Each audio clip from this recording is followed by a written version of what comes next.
Halo semuanya, kali ini kita akan membahas tentang industrialisasi di Indonesia pada era globalisasi. Nah, kan ada pepatah yang bilang, tak kenal maka tak sayang. Makanya kita kenalan dulu yuk. Halo, perkenalkan nama saya Erina. Saya Lia. Hai, nama saya Hana. Saya Aliftika. Nama saya Raisya. Dan nama saya Yuyun. Nah, kali ini kita akan membahas tentang industrialisasi, perkembangan industrialisasi, globalisasi ekonomi, dan perkembangan ekonomi. Kalian tahu nggak sih, selama ini di negara-negara berkembang seperti Indonesia, industrialisasi merupakan primadona dalam usaha pembangunan negaranya, khususnya dari strategi perbaikan kondisi perekonomian. Karena industrialisasi merupakan tahap penting dalam usaha negara-negara berkembang dalam meningkatkan kemakmurannya, termasuk juga mengatasi masalah-masalah pengangguran serta meningkatkan produktivitas kerja sebagai salah satu penyebab rendahnya pendapatan. Sesuai dengan misinya, maka sektor industri mempunyai peranan yang penting dalam perekonomian nasional, terutama dalam kaitannya dengan pemerataan kesempatan berusaha dan perluasan lapangan kerja, sehingga dengan demikian mendapatkan perhatian yang besar dari pemerintah. Berikut ini pengertian industrialisasi menurut para ahli. Yang pertama adalah menurut Budiono, industrialisasi merupakan proses percepatan pertumbuhan produksi barang industri yang dilaksanakan dalam negeri, yang diimbangi dengan pertumbuhan yang serupa di bidang permintaannya atau yang berasal dari dalam negeri sendiri maupun luar negeri. Yang kedua adalah menurut Arsyad, industrialisasi dapat didefinisikan sebagai proses perubahan struktur ekonomi di mana terdapat kenaikan kontribusi sektor industri dalam permintaan konsumen, PDB, ekspor, dan kesempatan kerja. Selanjutnya, apa aja sih faktor-faktor dari industrialisasi itu? Yang pertama ada tanah. Kandungan material mentah pada tanah membantu industri suatu negara menjadi berkembang. Yang kedua ada tenaga kerja. Tenaga kerja di sini yaitu meliputi para pelaku usaha atau orang yang membuat keuangan, mengelola materi dan pekerja, operasional, dan lainnya. Yang ketiga, ada modal. Modal bisa seperti uang, mesin produksi, dan perusahaan itu sendiri yang memungkinkan pekerja mendapatkan izin untuk mengelola dan memproses materi menjadi produk. Yang keempat, ada teknologi. Teknologi adalah ilmu pengetahuan terapan untuk penggunaan industri maupun komersil. Yang kelima, ada koneksi. Koneksi adalah infrastruktur yang merupakan kombinasi jaringan transportasi dan komunikasi. Industrialisasi telah menjadi kunci bagi pertumbuhan ekonomi modern dan pesatnya peningkatan pendapatan masyarakat. Selain menimbulkan dampak positif terhadap perekonomian, industrialisasi juga menyebabkan dampak negatif di sisi lain loh. Dampak positif dari industrialisasi adalah peningkatan pendapatan nasional, standar hidup yang lebih tinggi, stabilitas ekonomi, peningkatan neraca pembayaran, menstimulasi kemajuan sektor lain, peningkatan peluang kerja, dan spesialisasi pekerja lebih besar. Sedangkan untuk dampak negatifnya yaitu urbanisasi akibat industrialisasi, orang-orang dari pedesaan akan migrasi ke kota karena mencari pekerjaan di pabrik. Yang kedua, pencemaran lingkungan. Dan yang ketiga, kesenjangan pendapatan pemisahan modal dan tenaga kerja menciptakan perbedaan pendapatan antara buruh dan orang-orang yang mengendalikan sumber daya modal. Selanjutnya, bagaimana sih perkembangan dari industrialisasi? Pada era globalisasi saat ini, perkembangan industrialisasi tidak lepas dari penemuan baru pada bidang teknologi, khususnya pada bidang industria di mana ada lagi faktor lain, yaitu dari pengaruh revolusi hijau. Pada revolusi hijau ini mengakibatkan upaya untuk melakukan modernisasi yang dampaknya pada perkembangan industrialisasi yang ditandai dengan adanya pemikiran ekonomi rasional yang juga akan mengarah pada kapitalisme. Bagaimana sih usaha pemerintah dalam meningkatkan industrialisasi di Indonesia? Caranya yang pertama, meningkatkan perkembangan jaringan informasi, komunikasi, transportasi untuk memperlancar arus komunikasi antar wilayah di Nusantara. Yang kedua, mengembangkan industri pertanian, lalu mengembangkan industri non-pertanian terutama untuk minyak dan gas bumi yang mengalami kemajuan pesat. Yang keempat, perkembangan industri perkapalan dengan dibangun galangan kapal di Surabaya yang dikelola oleh PT PAL Indonesia. Lalu, pembangunan industri pesawat terbang Nusantara atau IPTN yang berubah menjadi PT Dirgantara Indonesia. Dan yang terakhir, pembangunan kawasan industri di daerah Jakarta, Cilacap, Surabaya, Medan, dan Batam. Berikut ini data dari Pusat Data Industri Kementerian Perindustrian. Industri yang mengalami kenaikan pada tahun 2019 dicapai oleh kelompok industri kimia, farmasi, dan obat tradisional yang mencapai pertumbuhan sebesar 8,48% dari pertumbuhan negatif sebesar 1,42% pada tahun 2018. Berikutnya adalah data perlambatan pertumbuhan pada tahun 2019. Masih baiknya harga komoditas dunia menyebabkan nilai ekspor industri logam dasar mengalami kenaikan sebesar 23,60% pada triwulan 4 2019 dan volume ekspornya naik sebesar 19,11%. Secara keseluruhan, pada tahun 2019, nilai ekspor industri logam dasar mencatat kenaikan sebesar 12,26%. Untuk yang selanjutnya, perkembangan globalisasi ekonomi. Globalisasi adalah proses masuk ke dalam ruang lingkup dunia, sedangkan globalisasi ekonomi adalah proses penyebaran produksi dan distribusi ke seluruh dunia antar negara tanpa terhambat oleh faktor geografis. Globalisasi ekonomi masih terkait erat dengan perdagangan bebas. Semua upaya dalam globalisasi berusaha untuk menghilangkan hambatan perdagangan internasional secara menyeluruh. Hambatan yang muncul dalam hal ini biasanya adalah tarif ekspor atau impor yang terlalu tinggi sehingga membuat harga produk tidak kompetitif. Untuk yang selanjutnya adalah dampak globalisasi ekonomi. Dampak globalisasi ekonomi terbagi menjadi dua, yaitu dampak positif dan dampak negatif. Untuk dampak positif, yang pertama adalah mendorong pertumbuhan ekonomi di berbagai negara berkembang. Yang kedua, mendorong pertumbuhan ekonomi di dunia secara keseluruhan. Yang ketiga, menurunkan tingkat kemiskinan global dalam jangka panjang. Yang keempat, meningkatkan variasi komoditas barang atau jasa yang tersedia di berbagai negara.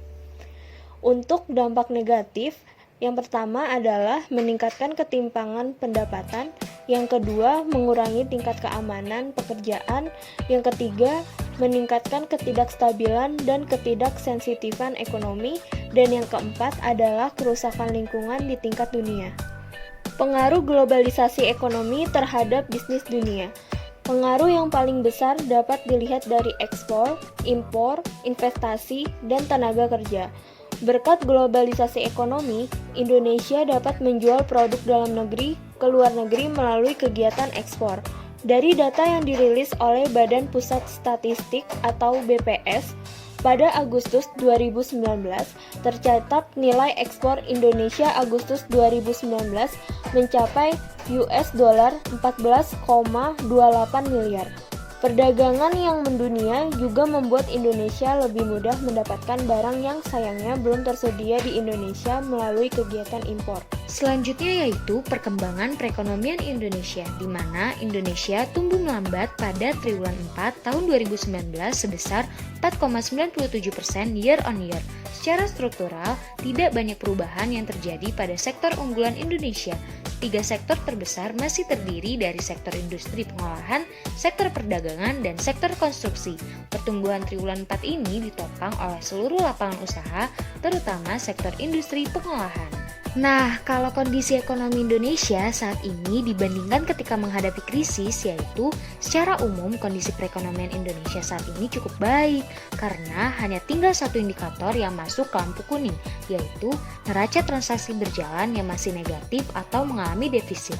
Tampak bahwa pada saat krisis tahun 1997 atau 98 terdapat 9 indikator yang berada dalam zona merah, yaitu politik dan keamanan, pertumbuhan ekonomi, transaksi berjalan, nilai tukar, utang luar negeri, indeks harga saham gabungan, kondisi perbankan, harga dan stok pangan, serta iklim usaha.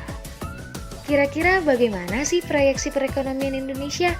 Nah, perekonomian Indonesia pada tahun 2020 ditargetkan masih tumbuh positif dan stabil. Pertumbuhan ekonomi pada tahun 2020 ditargetkan mencapai 5,3%. Namun, pencapaian target tersebut diperkirakan tidak akan tercapai seiring dengan besarnya downside risk yang dihadapi, terutama dampak wabah COVID-19. Bappenas memperkirakan wabah COVID-19 berpotensi mengurangi pertumbuhan ekonomi Indonesia sebesar 0,3 sampai 0,8 persentase poin.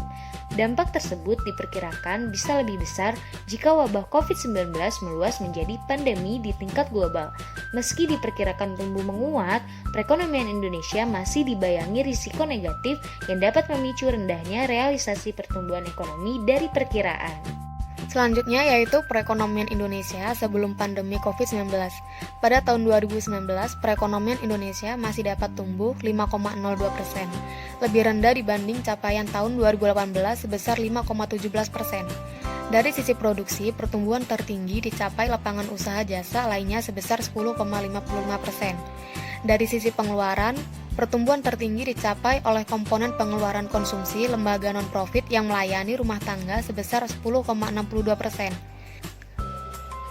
Selanjutnya yaitu perekonomian Indonesia pada tahun 2019 yang diukur berdasarkan produk domestik bruto atau PDB atas dasar harga berlaku mencapai 15.833,9 triliun dan PDB per kapita mencapai 59,1 juta atau 4.174,9 US dollar. Saat ini, dampak dari penyebaran COVID ini yang paling dirasakan berat salah satunya terhadap perekonomian di Indonesia, di mana pertumbuhan ekonomi mengalami pelambatan. Tidak hanya Indonesia, dampak wabah COVID-19 juga dirasakan perekonomian negara-negara dunia. Pada triwulan pertama 2020 ini, pertumbuhan ekonomi di sejumlah negara mitra dagang Indonesia tumbuh negatif. Pada kuartal pertama 2020, perekonomian Indonesia tumbuh 2,97%. Namun, pada kuartal kedua tumbuh min 5,3%. Tak hanya Indonesia, lebih dari 200 negara juga merosot perekonomiannya. Menurut lembaga internasional memproyeksikan outlook perekonomian Indonesia 2020 ialah min 1,7% menjadi 0,6%. Sedangkan pada 2021 diperkirakan membaik dengan pertumbuhan pada kisaran 4,5% hingga 5%. Ekonomi Indonesia pada kuartal 3 2020 membaik dari kuartal 2 2020 lalu yang tumbuh minus 5,32%. Meski membaik, namun pertumbuhan ekonomi 2020 masih tetap minus. Oke, setelah mengetahui perekonomian Indonesia saat sebelum dan sesudah pandemi ini, bagaimana sih kebijakan Kementerian Keuangan untuk sektor industri selama masa pandemi COVID-19? Kebijakan Kementerian Keuangan untuk sektor industri selama masa pandemi COVID-19 yang pertama yaitu memberikan beberapa paket stimulus fiskal yang difokuskan kepada sektor pariwisata yaitu hotel, restoran, dan kawasan wisata di daerah-daerah. Yang kedua, memberikan 4 jenis insentif pajak terkait ketentuan pajak penghasilan pasal 21, 22, 25, dan pajak pertambahan nilai atau PPN. Yang ketiga, Direktorat Bea dan Cukai juga membebaskan cukai etil alkohol untuk pembuatan hand sanitizer. Hingga 8 Mei 2020, total etil alkohol yang diberikan pembebasan cukai mencapai 68 juta sekian liter untuk sektor komersial dan 322.000 sekian liter untuk sektor non-komersial. Dan yang terakhir, untuk UMKM, pemerintah menanggung PPh final 0,5% bagi pelaku UMKM untuk masa pajak April hingga September 2020. Pemerintah telah menurunkan PPh badan dari 25% menjadi 22% pada tahun 2020. Kita sudah sampai nih di penghujung materi. Dapat kita simpulkan bahwa industrialisasi adalah suatu proses untuk mengolah bahan-bahan baku konsumsi dan barang-barang yang diolah lebih lanjut dengan memperhatikan aspek produksi dan permintaan. Perkembangan ekonomi dipengaruhi dari penemuan baru di bidang teknologi atau bisa kita sebut dengan globalisasi ekonomi yang membuat ekonomi suatu negara menjadi lebih global seperti adanya ekspor, impor, investasi, dan lain-lain. Bagaimana teman-teman tentang pembahasan kali ini? Sudah paham belum? Kita harap kita semua bisa paham ya mengenai industrialisasi pada era globalisasi saat ini. Mungkin cukup sekian pembahasan kali ini. Kami mohon maaf jika ada kesalahan pengucapan maupun data yang tertera dalam pembahasan ini. Terima kasih semuanya. Jangan lupa di like, comment, subscribe, dan share ke teman-teman kalian ya.